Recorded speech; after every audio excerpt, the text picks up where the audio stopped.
Mai Jilimba. Mai Jilimba. Andina kupusa. Andina kupusa Mai Jilimba. Zvaita se? Ndakakutaurira kuti ndapa dhuze nekukushayira chimiro. Kwanda kuita se? Ndapa dhuze manje nekusanyara kuti muri mukuru kwandiri. Ndati ndakuita seiko? Andina kupusa. Andina kupusa ziva izvozvo Mai Jilimba. Iwe nyaya yako ndeiko neniwe? Amai Jilimba ka. Amai Jilimba. Iwe ndakuzokudedzera chale manje. Wazvinzwa ka? Ndokudedzera chale. Yamira. Budemba menyu mumira. Ndati ndakudedzera chale. Ndati budemba menyu mumira pa ndikazopinda mba menyu munozondiendera mapurisa muchiti ndakaba. Uyamire pansi. Ndakuita seini? Ndatandi nakupusa.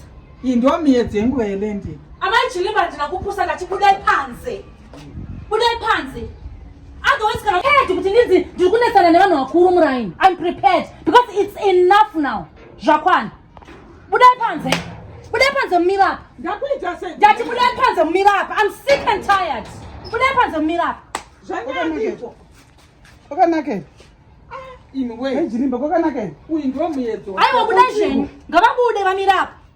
Ngavabude tipedzerani. Uya kuno mwana. Andiuye because ndikapinda mumba honjo handinoda kuita. Vanozoti ndindabasa mukuru. Uya kuno titaure mwana kupinda mumba Mai Jilimba pindeni. Aiwa mbaga. Ngauye titaure. Ne Hondo. Hondo yandipindeni. Uya kwa Mai Jilimba. Uya Acha seiko. Imimi chimbotaura inayi. Inini handipindeni.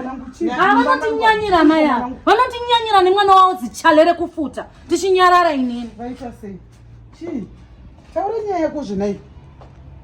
Ukudedera nehasha asi hauna nyaya ine musoro. Taura nyaya yako tinzwa. Tibatsirane. Waitwa sei? Handina kupusa. Nei mwanangu. Mwanangu ndimbobvunzawo. Unoita nezvei? Hapana zvandinoita. Suro chinetsa nevakadzi vakuru. Mai vakuru vakadai sevanomisidzana navo. Uda kuvarowa. Unoita nezvei nei mwanangu? Hapana zvandinoita. Ndinochengetwa nemurume wangu. Mukore uno? Aiwa mwanangu. Uya ndikutaurira. Kune empowerment program yekutora vanhu kubatsira madzimai. Murume mazuva anoremekedza mudzimai ari kuunza something on the table. Anoremekedza mudzimai ari kuunza chimwe chinhu. Energy yese yakutambisa uchitukana nevakadzi vakuru. Ukaitora ukaidhaivheta kuisa kubusiness, unoita mari mudikani. Uya kubusiness. Munangu uri kuzwa zvandikutaura? Uri kuzwa zvandikutaura here kuti? Ndiri kuzvinzwa. Ndati varume vanoremekedza munhu ane mari yake. Varume mazuva kuremekedza munhu ari kuuya nemari womumba. Mobatsirana. Womubatsira akakwana. Isuwe vision system. Tiripo pakuimpawa young ladies akaita semai kuti uwane zvekuita mukati meupenyu hwako.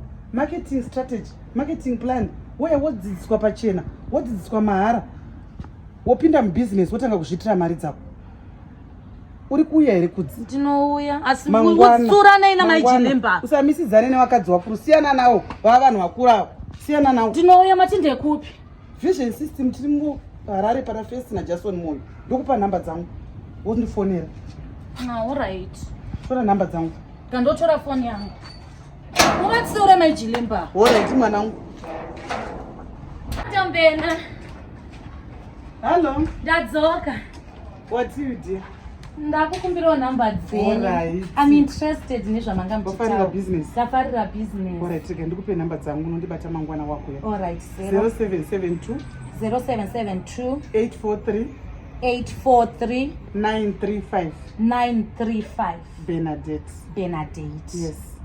All right. All right, I'll see you tomorrow. Thank you so much. Ndinani zveshoga mamutaura kuti unofana kuona zvekuita iwe. Aiwa choka. Nemambuye emurani ungeucha. Aiwa ndichaita sokudaro. All right, dear. Maitabasa. All right.